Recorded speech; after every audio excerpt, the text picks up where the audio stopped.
आरुष उठा और इसके पहले कि अविरल कुछ समझ भी पाता उसने उसकी कॉलर पकड़ ली। दीपशिखा के बारे में ऐसी बातें उस अधपके आशिक के बर्दाश्त से बाहर थी।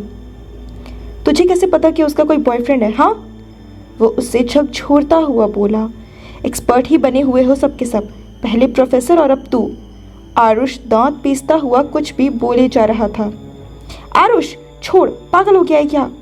अविरल ने उसका हाथ छुड़ाया और उसे उसके बिस्तर पर धक्का दे दिया, इसके पहले कि वो उस पर और बरसता। क्या हुआ? क्यों शोर मचा रहे हो दोनों इतनी रात के? एक तेज झड़कने की आवाज़ आई और दरवाजे पर स्नेहा खड़ी थी। उसके पीछे आंखें मलता हुआ बंटी भी था। पूछो इसी से, क्या किया अभी इसने?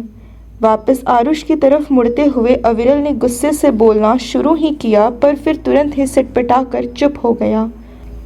उसी पल आरुष ने चुपके से जल्दी से अपनी आंखें पोंछी थी और फिर जल्दी जल्दी पलकें झपकाने लगा था। कुछ नहीं, जाओ तुम दोनों, अब शोर नहीं होगा, हम बस डिस्कशंस कर रहे थे कल के लिए। अविरल धीमी आवाज़ में बोला। हाँ लेकिन जाओ अब यार। अविरल ने शायद आंखों से कुछ इशारा किया और वो दोनों चले गए। उनके जाने के बाद वो आरुष की बगल में बैठ गया और धीरे से एक हाथ उसके कंधे पर रखा। सॉरी, आरुष रुंधे गले से बोला। मुझे मैनर्स मत दिखा, बस इतना बता कि अभी मैं तेरे टाइम ऐसा क्या स्ट्रेंज बिहेव करने लगूं तो तू क्या करेगा? बात अभी की नहीं है, तू कब से ही। आरुष बता क्या हुआ है, ऐसे तो तू पागल हो जाएगा। अविरल चिंतित स्वर में बोला। आरुष चुप रहा, फिर धीरे से बोला। बहाने सुनने हैं तुझे? क्या? किसी से वक्त से पहले उसकी परेशानी पूछो ना तो वो परेशानी नहीं बहाने सुनाता है, ऐसा दादू बोलते हैं। आरुष खोए हुए स्वर में बोला और उसे महसूस हुआ जैसे वो अचानक ही दादू को बहुत मिस करने लगा है। आरुष तू। बताऊंगा अविरल, ज़रूर बताऊंगा, तू तो दोस्त है मेरा, बस अभी मुझसे झूठ मत बुलवा। बताऊंगा पर आज नहीं, बोलकर आरुष फीकेपन से मुस्कुराया। अविरल ने उस पर ज़्यादा दबाव नहीं डाला। जब उसने मान ही लिया था कि कोई परेशानी थी तो देर सवेर वजह भी ज़रूर बता देगा। चल ठीक है, सोचा। उसकी पीठ थपथपाता हुआ वो उठा। उसने उसका तकिया सही किया और ये क्या है? ये तो पागल की नॉवेल है, तू इसे पढ़ता है? आरुष जल्दी से पलटा तो देखा अविरल के हाथ में गगन लहरी का उपन्यास 21 सालों बाद था, जो वो अविरल के कमरे में आने के पहले पढ़ रहा था। हाँ, वो यही मिला है तुझे पढ़ने को, पॉकेट बुक्स वाला कचरा, अविरल बोला और आरुष ने थोड़ी अप्रसन्नता से उसे देखा। जवाब में अविरल ने आत्मसमर्पण जैसे दोनों हाथ उठाए और उस नॉवेल को वहीं बगल की एक छोटी सी मेज पर इतनी धीरे से रख दिया मानो वो कांच की बनी हो, और फिर लेट गया। गगन लहरी बाकी के राइटर से अलग है हर मामले में, समझा? आरुष थोड़ा चिढ़ते हुए बोला। जानता हूँ, अविरल हंसता हुआ बोला। क्या जानता है? मेरे ताऊजी भी बहुत बड़े फ़ैन हैं इसके, बहुत संभाल कर रखी है उन्होंने इसकी लिखी कई नॉवेल्स, पीले पड़ चुके पन्नों वाली। दूसरे नंबर का फेवरेट राइटर है ये उनका, अविरल बोला। उसके माता पिता बहुत पहले गुजर चुके थे और वो अपने ताऊजी के साथ रहता था, जिन्होंने कभी शादी नहीं की थी। अच्छा, और पहले नंबर का कौन हुआ? आरुष ने पूछा। तेरे मामा जी, और कौन? लहरी की नॉवेल्स में कई बार सुपरनैचुरल चीज़ें भी रहती हैं। ताऊजी को जासूसी कहानियाँ ज़्यादा पसंद है, जैसे कि तेरे मामा जी लिखते हैं। ओह हाँ, मामा जी तो हैं ही। वैसे पता है, कोई कितना भी बड़ा लेखक क्यों हो, सबको एक समय में एक ही नशा चढ़ा हुआ था। अविरल थोड़ा मुस्कुराते हुए और कुछ याद करता हुआ बोला। कैसा नशा?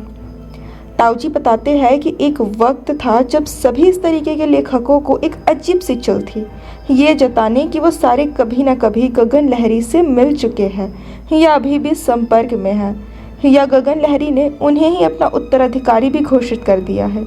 कुछ लेखक तो नकल भी किया करते थे उसकी, अपनी स्टडी छोड़कर जंगलों और खंडहरों में बैठ के लिखने लगे थे। जानना चाहते थे कि लहरी की सीक्रेट रेसिपी है क्या, जैसे कि बस खंडहरों में बैठकर लिखने भर से वो लहरी की तरह लिखने लग जाएंगे। अविरल बोलता हुआ हंसा। ऐसा ही कुछ दादू भी एक बार बता रहे थे शायद, आरुष सोचता हुआ बोला। हाँ, उनको भी ज़रूर पता होगा, एक समय में खूब चला था ये, फैशन बना रखा था नए पुराने अधिकतर मिस्ट्री के लेखकों ने इसे। एक लेखक को तो इसी चक्कर में अटैक आ गया था, किसी उजाड़ इमारत में रात के समय बैठकर लिख रहा था नौटंकी। दिख गया होगा कुछ और फिर अपने दिमाग का फितूर होगा और मुश्किल से जान बची उसकी। अविरल बोला, हाँ, गगन लहरी बनना इतना आसान है क्या? वो कलेजा कहाँ से लाएंगे? अकेला भटकता था वो उन वीरानों में, बस इसी लालच के साथ कि कुछ शानदार सा लिख पाए। वो तो हर जगह चौंध से भी दूर था, जो आजकल के हर लेखक को बस चुटकी बजाते ही चाहिए होती है। आरुष बोला, अच्छा, तुझे बड़ा पता है उसके बारे में? गगन लहरी ने खुद तुझे बताया क्या? अविरल थोड़े व्यंग से बोला, नहीं, पर जिसे गगन लहरी ने बताया उसी ने मुझे भी बताया। आरुष ने कहा, अच्छा, और वो कौन हुआ? अविरल अचरज से बोला, मेरे मामा जी, और कौन? लोग इस बारे में इतना फेंकते हैं, डींगे हाँकते हैं, और मामा जी कभी किसी को नहीं बताया उन्होंने कि वो मिले थे उससे, पार्थ गगन लहरी से, द ग्रेट पागल से। रियली आरुष? अविरल ने पूछा और वो साफ साफ इम्प्रेसिव दिख रहा था। हाँ, वो भी 2 बार, और उत्तराधिकारी का तो मुझे नहीं पता, पर मामा जी इंस्पायर्ड उन्हीं से थे। उसने अपना पेन भी दिया था ना उन्हें। मामा जी ने वो पेन अब तक संभाल कर रखा हुआ है। क्या बात कर रहा है? सच में? अविरल उठ बैठा। वो बहुत रोमांचित लग रहा था। तुझे पता है, उनकी स्टडी में तो एक तस्वीर भी है मामा जी की गगन लहरी के साथ, जब वो स्कूल में थे। आरुष उसकी तरफ मुड़ता हुआ शेखी भगाड़ता हुआ बोला। अविरल ने उसे तकिया फेंक कर मारा। क्या हुआ? आरुष चिहकता हुआ बोला, हमें मिलवा नहीं सकता था उनसे? नालायक, हम उनसे मिलते हुए भी तो यहाँ आ सकते थे ना। मुझे तो मामा जी से मिलने का बहुत क्रेज है यार, और तू बता रहा है कि लहरी वो उनका गुरु था? अविरल रोमांचित स्वर में बोला। हाँ, एक तरह से तो था ही, आरुष बोला। यही तो फर्क है तेरे मामा जी और बाकी लेखकों में। बाकी तो बेकार में हवा बना रहे थे गगन लहरी के नाम पर, और तेरे मामा जी उससे मिल चुके हैं, देख चुके थे, वो भी 2 बार। कभी किसी नॉवेल में जिक्र भी नहीं किया, यहाँ तक कि किसी इंटरव्यू में भी नहीं बोला। अरे यार, वो बिना इस चीप पब्लिसिटी के भी बहुत पॉपुलर है। आई थिंक अगर मिस्ट्री राइटर्स की बात की जाए तो 1 से लेकर 10 तक बस वही है, उसके बाद ही किसी का नंबर आता है। वो दिल से गगन लहरी का सम्मान करते हैं। वो चाहते थे कि लहरी उनके परिवार की तरह उनके साथ रहे। वो जब इस बारे में बातें कर रहे थे ना, तो देखा था मैंने, उनके चेहरे पर बहुत ज़्यादा अफसोस था कि वो अपने गुरु के लिए कुछ कर भी नहीं पाए थे। आरुष याद करता हुआ बोला, सही है यार, तभी तो उनका नाम लेकर कभी बेवजह की पब्लिसिटी नहीं की उन्होंने। विक्रांत सहगल, वो तो लेजेंड है, लेजेंड। अविरल फिर से प्रभावित स्वर में बोला। हाँ, मुझे भी तो सब बताया जब मैंने उस फिल्म के बारे में पूछा। क्या फिल्म? फिल्म का क्या लहरी से क्या लेना देना? अविरल ने पूछा। जवाब में आरुष ने होंठ काटे और सर पीट लिया। एक बार फिर उसकी जबान फिसल गई थी। बेमन से उसने वो उपन्यास उठाया और उसे अविरल के सामने कर दिया। वो बड़े ही नुमाइश के साथ उसके नाम पर उंगली फेरने लगा। 21 सालों बाद। अविरल कुछ देर सोचता रहा, फिर रोमांच के मारे उसकी आंखें गोल हो गई। तेरा मतलब? हाँ, आज वो सरदार जी जो कहानी सुना रहे थे ना, राजकुमारी और महल के श्राप वाली, ये नॉवेल उसी के बारे में है। वही कहानी लिखी है पागल ने इसमें। और नहीं तो क्या मुंबई में बैठे बैठे फिल्म मेकर्स को सपना आना था इतनी दूर इस निकाले में बने रत्नावली महल का। वो फिल्म एक्चुअली इसी नोवेल पर बेस है। आरुष बोला। यार तू ना सोने ना दियो रात में, बम पर बम छोड़े जा रहा है कब से। अब तो तेल लेने गया विराट, वीडियो तो इसी पर बनेगा। पहले वो गायब हुई मेरा मतलब दीपिका नहीं, दीपशिखा ना, फिर ये महल की कहानी, और अब सबसे बड़ा अट्रैक्शन गगन लहरी। मतलब अविरल ने अपना लैपटॉप उठा लिया। आरुष मुस्कुराया। हर वीडियो के स्क्रिप्ट वही लिखा करता था। हालांकि वॉइस रिकॉर्डिंग और मिक्सिंग वो बाद में करते थे, पर कुछ डायलॉग्स तो मौके पर कैमरे के सामने बोलने ही होते थे। वो शायद अब रात भर एक नई स्क्रिप्ट पर काम करने वाला था। वो एक बड़ा सा महल था, या यूं कहे कि हॉल और आंगन का मिला जुला रूप था। उसकी एक तरफ की दीवार में बहुत से झरोखे बने हुए थे। एक झरोखों के पास ही वो चौड़ा सा खंभा था, जिस पर अप्सरा की आदमकद आकृति उकेरी गई थी। शायद यही वो जगह थी जिसका जिक्र गगन लहरी ने अपने उपन्यास में किया था, उस कहानी में जहाँ खड़ी होकर ताहिरा चांद को निहारा करती थी। उस हॉल के बाकी 3 तरफ लंबे गलियारे थे, जिनमें एक कतार से बने कमरों के दरवाजे खुलते थे। वो गलियारे 2 मंजिला थे।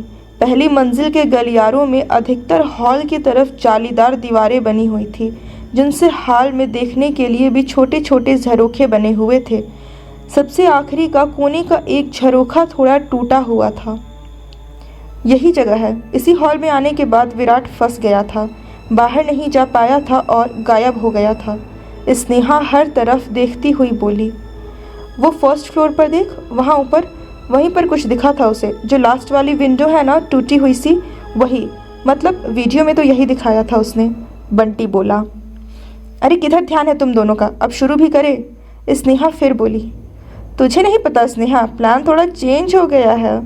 अविरल मुस्कुराता हुआ बोला और कमर पर हाथ रखे उस जगह का मुआयना करता रहा। कीड़ा चेंज? बंटी बोला।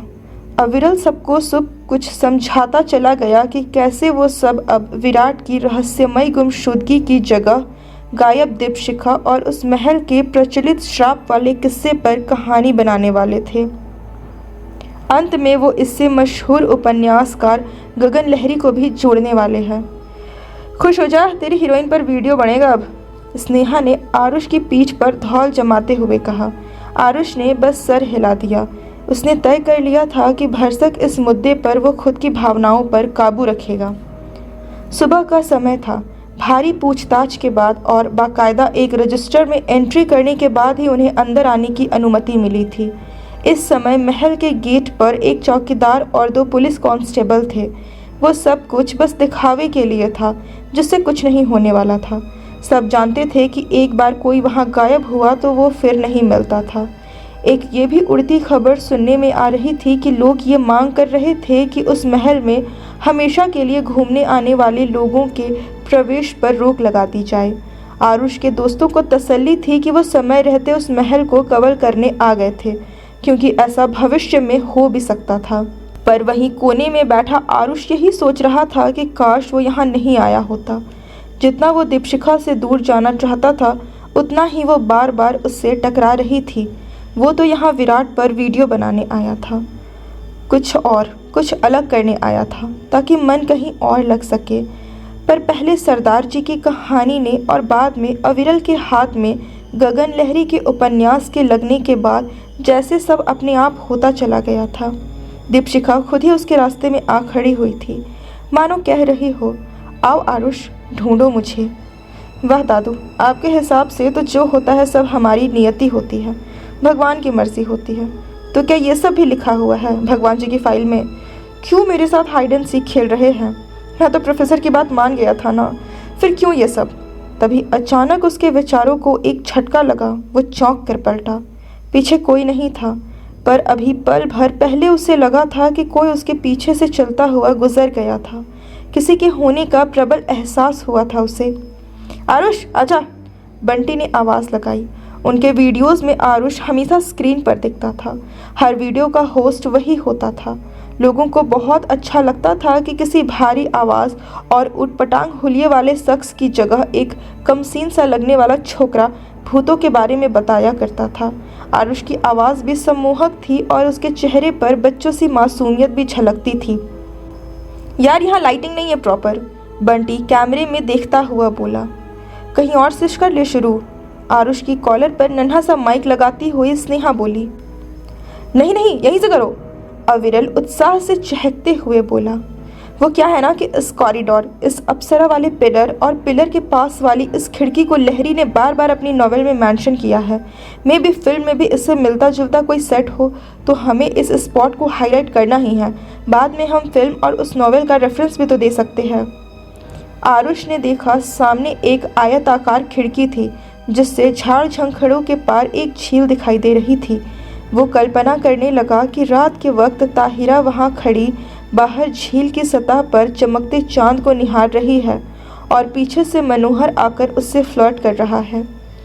ओके, एक काम कर स्नेहा, वो वाले वेंटिलेशन को कवर कर, धूप आ रही उधर से, और ये फाइल ले जा। हाँ हाँ, थोड़ा राइट, बस बस बस। यार अभी कोई परफेक्ट लाइटिंग नहीं आ रही है, पर ठीक ठाक है, एडिटिंग तो करनी ही है बाद में, बंटी बोला। चल आरुष आजा, जैसा मैंने बताया था कैमरा खिड़की के पास उस अप्सरा वाले पिलर पर फोकस रहेगा और तू अपनी लाइंस बोलते हुए उसके पीछे से सामने आ जाना, बहुत इंप्रेसिव लगेगा। ओके चल शुरू हो जा। अविरल एक अंगूठा ऊपर करता हुआ आरुष को बोला और बंटी के पास चला गया। कहते हैं कुछ चीज़ें कभी पुरानी नहीं होती, दीवारें जर्जर हो जाती है, महल वीरान हो जाते हैं, हर यादें धुंधली पड़ जाती है। पर आरुष बोलता हुआ चिहुक कर चुप हो गया। वो अपने डायलॉग बोलते हुए जैसे ही उस चौड़े नक्काशीदार खंबे से बाहर आया, उसकी नज़र सामने पड़ी और उसकी ज़बान को जैसे ताला लग गया। बंटी कैमरा संभाले था।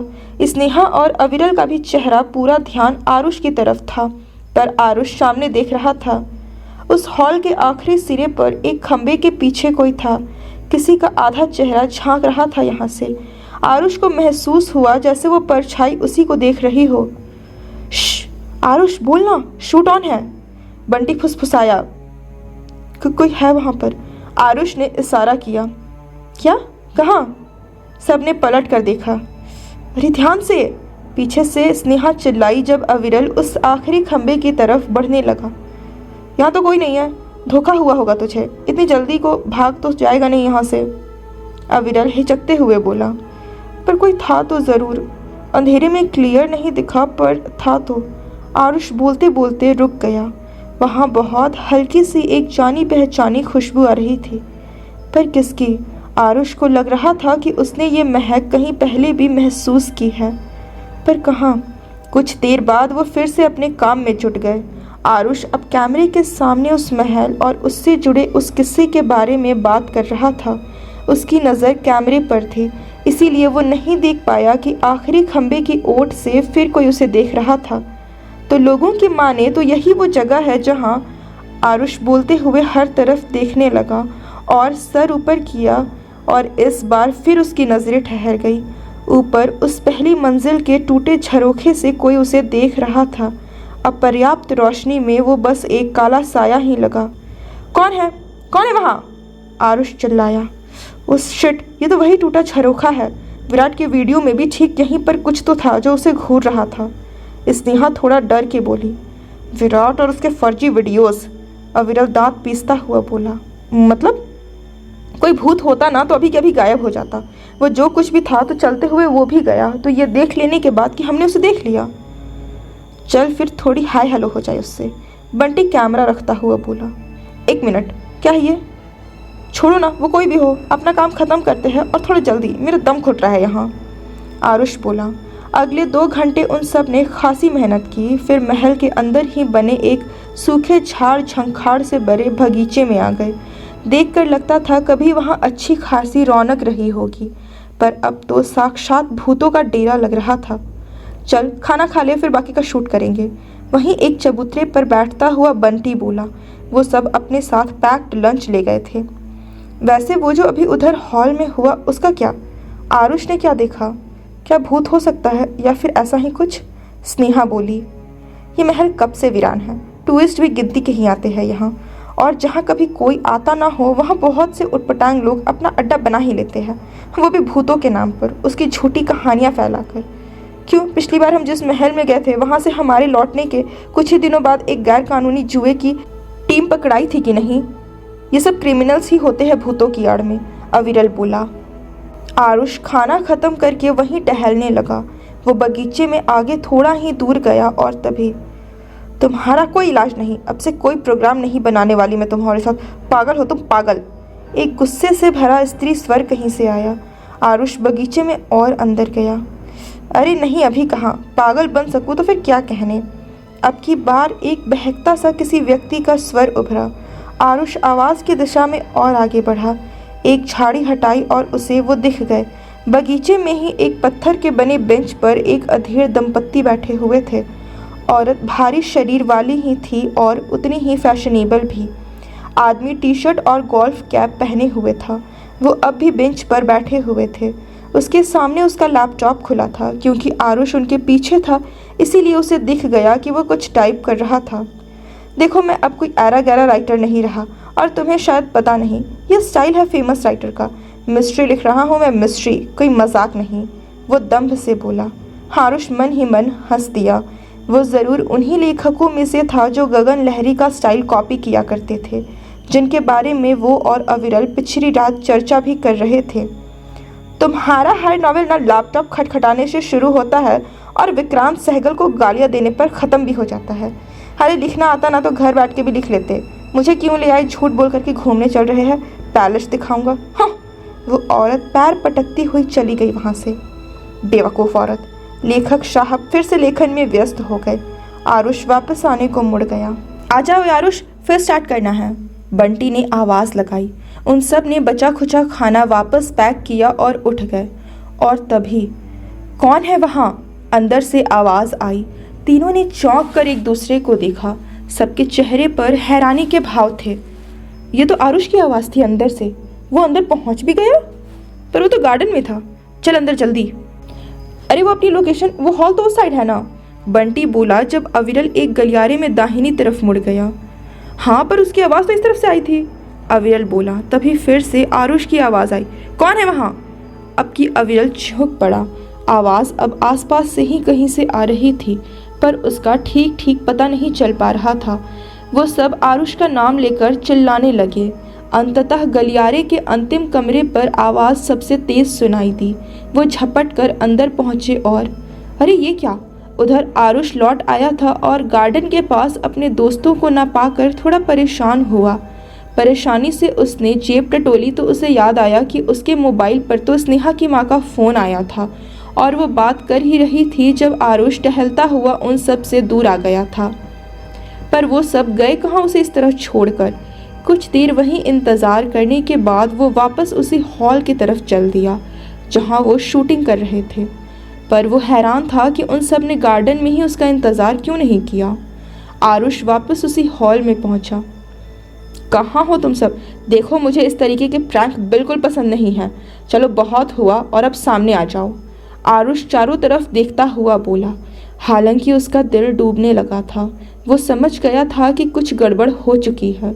उसकी नज़र ऊपर गई और एक बार फिर उस पहली मंजिल वाले उस टूटे झरोखे से कोई उसे देख रहा था, एक काला सा साया। उधर आरुष से काफ़ी दूर उसके तीनों दोस्त उस कमरे में थे जहां फर्श पर उनका कैमरा पड़ा हुआ था। उसी में से आरुष की आवाज़ बार बार आ रही थी, कौन है वहाँ, कौन है। वो छोटी सी क्लिप बार बार प्ले हो रही थी जो थोड़ी देर पहले उन लोगों ने शूट किया था। वो क्लिप जो कि एक रफ वीडियो थी और जिसे वो डिलीट भी करने वाले थे। वो उस वीरान पथरीले कमरे में और भी तेज़ गूंज रही थी। ये यहाँ कौन लाया, अविरल परेशानी से बोला। वो अपने दोस्तों की तरफ मुड़ा और ये देखकर उसे बिल्कुल भी अच्छा नहीं लगा कि उनके चेहरे पर परेशानी के साथ साथ एक और भाव भी थे, दहशत का। इसे यहाँ कौन लाएगा यार, ज़रूर कोई हमारे पीछे है। आरुष को कुछ दिखा भी तो था, स्नेहा डरती हुई बोली। कुछ नहीं होगा, चलो ढूंढते हैं, वो अब तक उस महल में पहुंच भी गया होगा, अविरल हिम्मत बंधाता हुआ बोला। और वो बाहर आ गए। एक मिनट, हॉल जाने के लिए बाएं मुड़ना था और हम दाएं मुड़े थे, तो अब हम वापस जा रहे तो दाएं मुड़ते। यार यहाँ से तो 3 गलियां निकल रही, हॉल की तरफ कौन ले जाएगी, बंटी परेशानी से बोला। पक्का दाएं मुड़ना है, क्योंकि बाएं तरफ मुझे वैसी ही वेंटिलेशन दिख रही है जैसे उस हॉल में थे, स्नेहा बेचैनी से बोली। नहीं, हम वहीं जाएंगे जहाँ से आए हैं, चलो इस तरफ। पर अविरल तेनू की पता, साडा यार वो गार्डन से ही ना लौटा हो तो, बंटी बोला जो आंसुओं के करीब लग रहा था। ऐसा करो, तुम दोनों हॉल में पहुंचो और मैं गार्डन का एक राउंड लगा कर आता हूँ। आरुष मिले या ना मिले, तुम दोनों वहीं रहना और साथ रहना, अविरल बोला। ओ नहीं यार अविरल, मुझे लगता है आरुष पहले ही गुम हो गया, अब हमें तो सबको साथ ही रहना चाहिए। खुद ही सोच, हमारा कैमरा उस कमरे तक कोई क्यों लेकर जाएगा। स्नेहा सच में रो पड़ी बोलते हुए। स्नेहा स्टॉप इट यार, इतना बड़ा महल है ये, ऐसा हो जाता है। अगर गार्डन में हमें ना पाकर या हॉल में हमें ना पाकर आरुष भटक गया तो हमें दोनों जगह एक साथ पहुंचना होगा। ओके, अब जाओ। धीरे धीरे समय बीतता रहा और वो उस महल की गहराइयों में भटकते रहे। बिना कुछ देखे समझे भी उन्हें यकीन हो चुका था कि चाहे श्राप की कहानी सच हो या ना हो, कुछ तो था वहाँ की हवा बहुत भारी थी। कभी कभी उन्हें कुछ भी सुनाई देना एकदम से बंद हो जाता, तो कभी बिल्कुल कानों के पास कोई फुसफुसा कर लौट जाता। वो चौंक कर पलटते तो कोई ना दिखता। कभी बहुत दूर से ही ये एहसास होता कि कोई खड़ा उन्हें घूर रहा है, और पास जाने पर कोई ना मिलता। उस महल की बनावट भी भटकाने वाली ही थी, कोई अनजान तो वहाँ खो ही जाए। अजीब भूल भुलैया जैसा था सब कुछ। बंटी और स्नेहा तो साथ थे, पर अविरल जो कि अकेला ही था, उसे बार बार ये महसूस हो रहा था कि किसी ने उसके कंधे पर हाथ रखा हो, कई बार धीरे से थपथपा कर उसका ध्यान अपनी ओर खींचा हो, पर जब भी वो पलटता तो उसे कोई दिखता ही नहीं था। इस कहानी में आगे क्या हुआ जानने के लिए बने रहिए और चैनल को सब्सक्राइब करना ना भूलें हर दिन 7 बजे नई नोटिफिकेशन अपडेट के लिए। कहानी पसंद आई तो वीडियो को लाइक करना ना भूलें और चैनल को ज़रूर सब्सक्राइब करें। Thank you.